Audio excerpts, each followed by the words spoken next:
আমার নাম অয়ন। আমি একটা বেসরকারি সংস্থায় কাজ করি। আমাদের দাম্পত্য জীবন বেশিরভাগ ক্ষেত্রেই ছিল নিখুঁত। সব কিছুই ঠিকঠাক ছিল। আনন্দে ভরা ছিল এক টুকরো সাজানো ছবির মতো। কিন্তু সেই ছবিতে একটা কোণ ছিল যা সবসময় ফাঁকা থাকতো। সেখানে কোনো সন্তানের কলরব ছিল না। আজ প্রায় 8 বছর হলো আমার আর সুস্মিতার বিয়ে হয়েছে। আমাদের ভালোবাসায় কখনো কমতি ছিল না, কিন্তু এই অভাবটা আমাদের দুজনের মনের ওপর একটা নীরব চাপ তৈরি করেছিল। আমার স্ত্রী সুস্মিতা একসময় ছিল খুবই হাসিখুশি, প্রাণবন্ত একটি মেয়ে।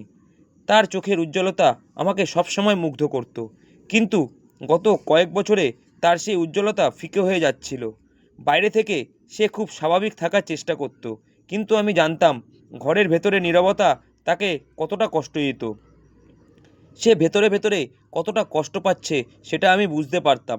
তাকে দেখে আমারও খুব কষ্ট হতো, কিন্তু আমি জানতাম যদি আমি আমার কষ্টটা দেখাই সে আরও ভেঙে পড়বে।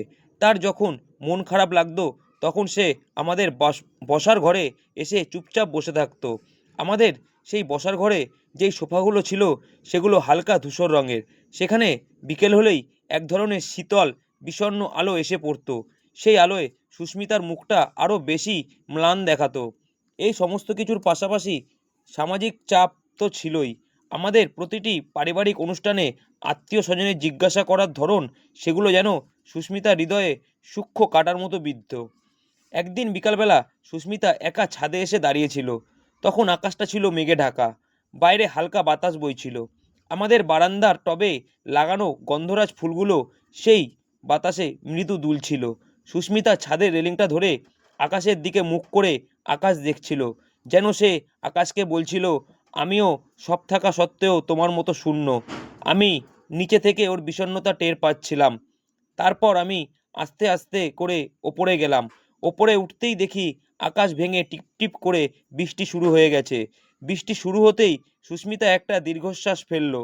আমি দেখলাম সুস্মিতা দাঁড়িয়ে দাঁড়িয়ে কি যেন একটা ভাবছে। আমি ছাতা হাতে তার দিকে এগিয়ে গেলাম। আমার পা টিপে চলার শব্দে ও চমকে উঠল। আমি ওর কাঁধে হাত রাখলাম। ওর শরীরটা শক্ত হয়েছিল। আমি আস্তে করে বললাম, কি ভাবছো সুস্মিতা? মন খারাপ করে আছো কেন? বৃষ্টিতে ভিজতে ভালো লাগছে না? সুস্মিতার চোখে তখন জল ছলছল করছিল। ও আমার দিকে না তাকিয়েই বলল, এত বছর তো হলো, আমার সাথে কেন এরকম হচ্ছে? আর কত অপেক্ষা করব বলো তো? তুমি তো জানো ডাক্তাররা তো আশা প্রায় ছেড়েই দিয়েছেন। সমাজের মানুষজন কি বলছে তা তা তুমি না হয় শুনতে পাও না, কিন্তু আমার কানে তো রোজ আসে। মনে হয় আমার জন্যই হয়তো তোমার জীবনটা অসম্পূর্ণ থেকে গেল। সুস্মিতার কণ্ঠস্বর ভারী হয়ে আসছিল, যেন ওর মনে অনেক না বলা কষ্ট জমে আছে। তার ভেজা চুলে বৃষ্টির কয়েক ফোঁটা জল আটকে ছিল। আমি ওর হাত দুটো নিজের হাতের মুঠোয় নিয়ে নিলাম। ওর হাত ঠান্ডা হয়েছিল। আমি ওকে বললাম, তোমার জন্য আমার জীবন অসম্পূর্ণ হয়নি সুস্মিতা, তুমিই তো আমার সম্পূর্ণ জীবন।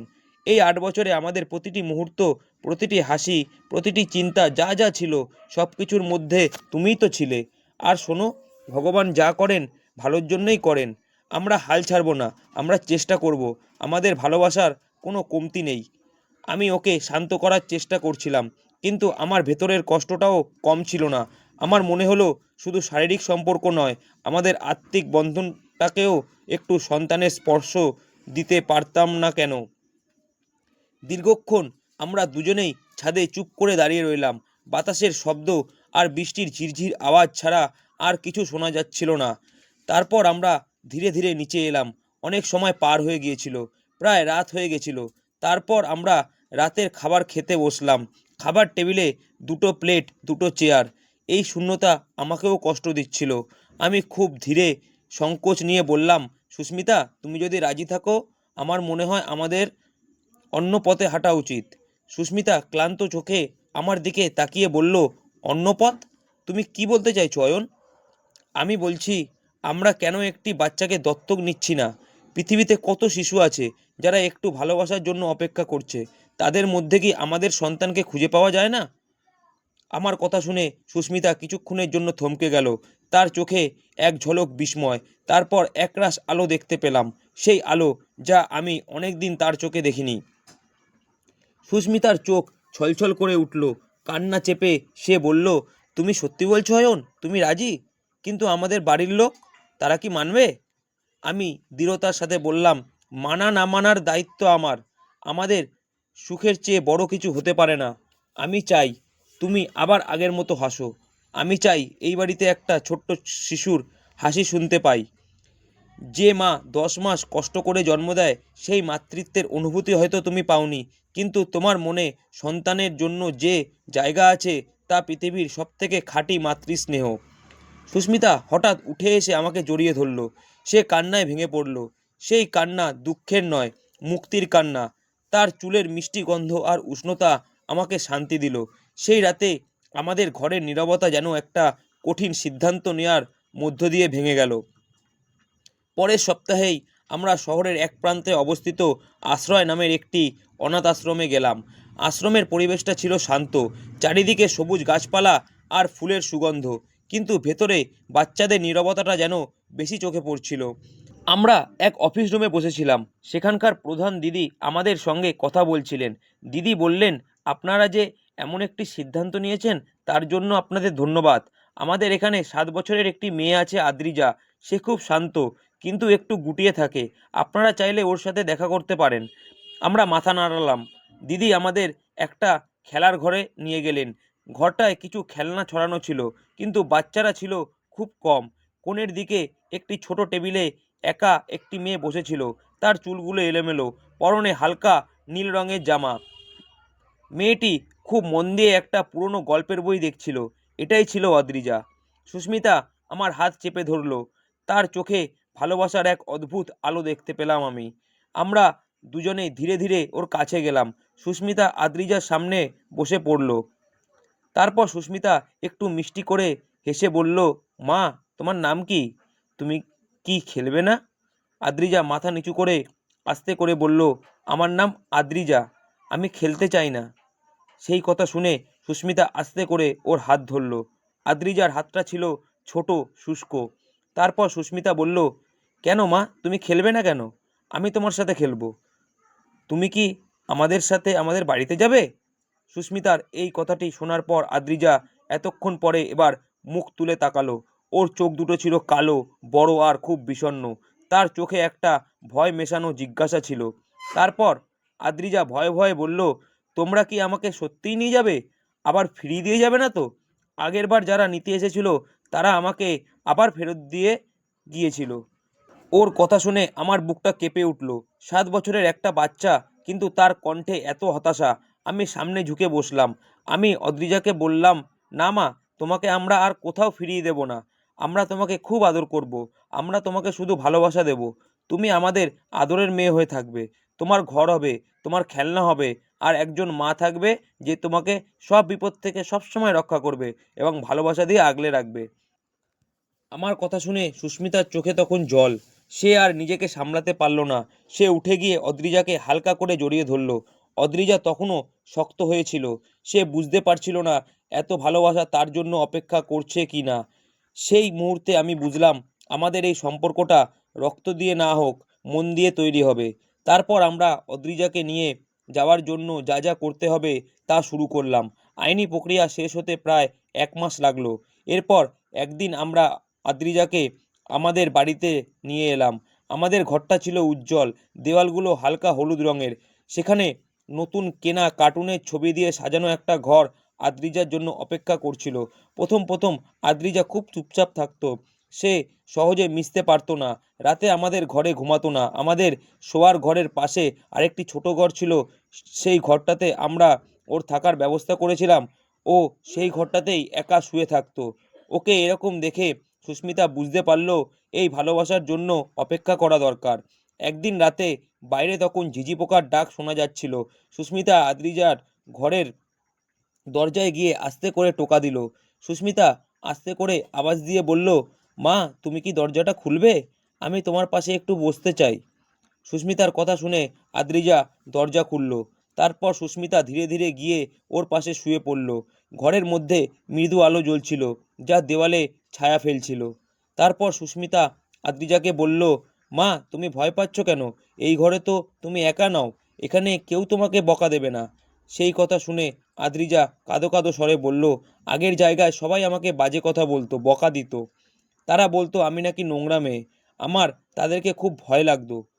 সুস্মিতার চোখে তখন ক্রোধ আর কষ্ট। তিনি আদ্রিজাকে বুকে জড়িয়ে নিলেন। আদ্রিজার শরীরটা ছিল ছোট্ট, কিন্তু ওর ভেতরে কত কষ্ট জমেছিল। সুস্মিতা আদ্রিজার মাথায় হাত বুলিয়ে আস্তে আস্তে বলল, মা, তুমি এখন আমার কাছে আছো। আমি তোমার মা। কোনো ভয় নেই। আমি তোমাকে পৃথিবীর সমস্ত খারাপ কিছু থেকে বাঁচাবো। তোমার কোনো দোষ নেই। তুমি শুধু ভালোবাসা পাওয়ার জন্য জন্মেছো। সেই রাতের পর থেকে আদ্রিজা ধীরে ধীরে পাল্টাতে শুরু করলো। সে বুঝতে পারল এই ভালোবাসা একদম খাঁটি। সে এখন সকালে ওঠে সুস্মিতাকে জড়িয়ে ধরতো, আমাকে বাবা বলে ডাকতো। এই দুটো শব্দ মা আর বাবা শুনে সুস্মিতার চোখে যে আনন্দ দেখতাম তা ছিল আমার জীবনের শ্রেষ্ঠ পুরস্কার। আদ্রিজাকে দত্তক নেওয়ার পর আমাদের জীবনটা ছিল ফুলের মতো সুন্দর, কিন্তু সমাজের চোখে সব সৌন্দর্য দেখতে পায় না, তারা খোঁজে শুধু খুঁত। স্কুলে যখন আদ্রিজা ভর্তি হলো, কিছুদিনের মধ্যেই অন্য বাচ্চাদের মাধ্যমে একটা গুজব ছড়ালো যে আদ্রিজা আমার পেটের সন্তান নয়। একদিন স্কুল থেকে ফিরে এসে আদ্রিজা মন খারাপ করে বারান্দায় বসে রইল। বারান্দার টবে সেদিন লাল গোলাপ ফুটেছিল, কিন্তু সেই সৌন্দর্যও তার মন ভালো করতে পারছিল না। সুস্মিতা আদ্রিজার কাছে এসে জিজ্ঞাসা করলো, কি হয়েছে মা তোমার? তোমার কি শরীর খারাপ লাগছে? কথা বলছো না কেন? আদ্রি কেঁদে ফেললো। কাঁদতে কাঁদতে বলল, মা, আমি কাল থেকে স্কুলে যাব না। আমার বন্ধুরা আমাকে বাজে কথা বলেছে। তারা বলেছে তুমি নাকি আমার আসল মা নাও। তারা বলেছে আমি নাকি কুড়িয়ে পাওয়া মেয়ে। আদ্রিজার কথা শুনে সুস্মিতার মুখটা কালো হয়ে গেল। আমি পাশে দাঁড়িয়ে সব শুনছিলাম।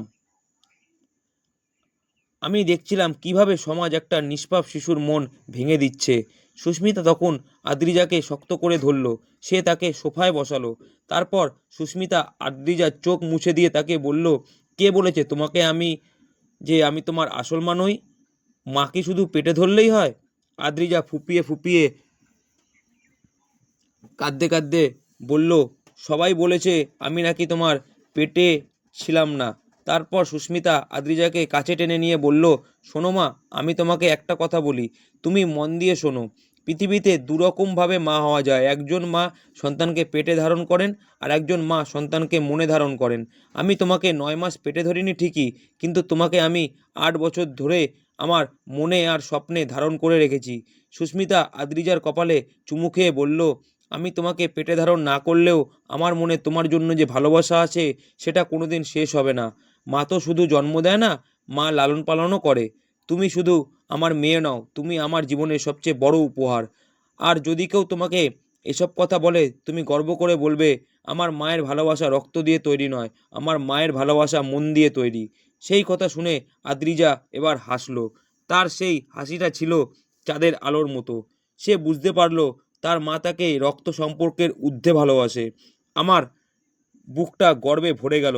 সুস্মিতা সত্যিই একজন অসাধারণ মা। সেদিন সন্ধ্যায় সুস্মিতা রান্নাঘরে কাজ করছিল। ডাল আর ভাজার মিষ্টি গন্ধ সারা বাড়িতে ছড়িয়েছিল। আমি ল্যাপটপে অফিসের কাজ দেখছিলাম। হঠাৎ করেই আকাশে ভেঙে প্রচণ্ড বৃষ্টি শুরু হলো। বাইরে বিদ্যুতের আলোয় চারপাশ আলোকিত হয়ে উঠছিল। আদ্রিজা খুব জোরে আমার কাছে ছুটে এলো। সে আমাকে আর সুস্মিতাকে ডাকছিল, মা, বাবা, বাইরে বৃষ্টি হচ্ছে। মা, তুমি বলেছিলে না তোমার নাকি খুব বৃষ্টি ভালো লাগে? চলো আমরা তিনজনে একটু বাইরে দাঁড়াই। বৃষ্টির শব্দ শুনে সুস্মিতার মনে পড়ল সেই দিনের কথা, যেদিন সে একা ছাদে দাঁড়িয়ে মন খারাপ করছিল। সেই বৃষ্টির দিনেই আমরা আমাদের জীবনের সবচেয়ে কঠিন এবং সুন্দর সিদ্ধান্তটা নিয়েছিলাম। সুস্মিতা আদ্রিজার হাত ধরে বারান্দায় এলো। আমি তাদের পাশে দাঁড়ালাম। বৃষ্টি পড়ছিল। বাতাসের সাথে বৃষ্টির ঝাপটা বারান্দার মেঝেতে এসে পড়ছিল। আদ্রিজা আনন্দে হাত বাড়িয়ে দিল। আমি সুস্মিতার দিকে তাকালাম। তার মুখে তখন এক নির্মল আনন্দ আর তৃপ্তির হাসি। সেই হাসিটাই ছিল মাতৃত্বের প্রকৃত রূপ। আমি অনুভব করলাম এই আনন্দ, এই তৃপ্তি, এই মাতৃত্বের অনুভূতিই হলো জীবনের শ্রেষ্ঠ উপহার। মাতৃত্ব মানে শুধু জন্ম দেয়া নয়, মাতৃত্ব হলো সেই নিঃশর্ত ভালোবাসা যা সমস্ত সামাজিক সংজ্ঞা এবং রক্তের বন্ধনকে ছাপিয়ে যায়। আমি বুঝতে পারলাম আমার জীবনের ছবি এখন সম্পূর্ণ। মাঝের সেই ফাঁকা কোণটা এখন আদ্রিজার হাসিতে ভরে গেছে। বন্ধুরা, আমার জীবনের এই গল্পটি আমাদের শেখায় যে মাতৃত্ব একটি অনুভূতি, কোনো জৈবিক প্রক্রিয়া নয়। ভালোবাসা যেখানে থাকে সেখানেই জন্ম হয় সত্যিকারের সম্পর্কের। গল্পটি যদি আপনার ভালো লেগে থাকে তবে অবশ্যই ভিডিওটিকে একটি লাইক করুন এবং চ্যানেলটিকে সাবস্ক্রাইব করে আমাদের পাশে থাকুন। দেখা হবে পরের গল্পে। ততক্ষণ ভালো থাকবেন, সুস্থ থাকবেন। ধন্যবাদ।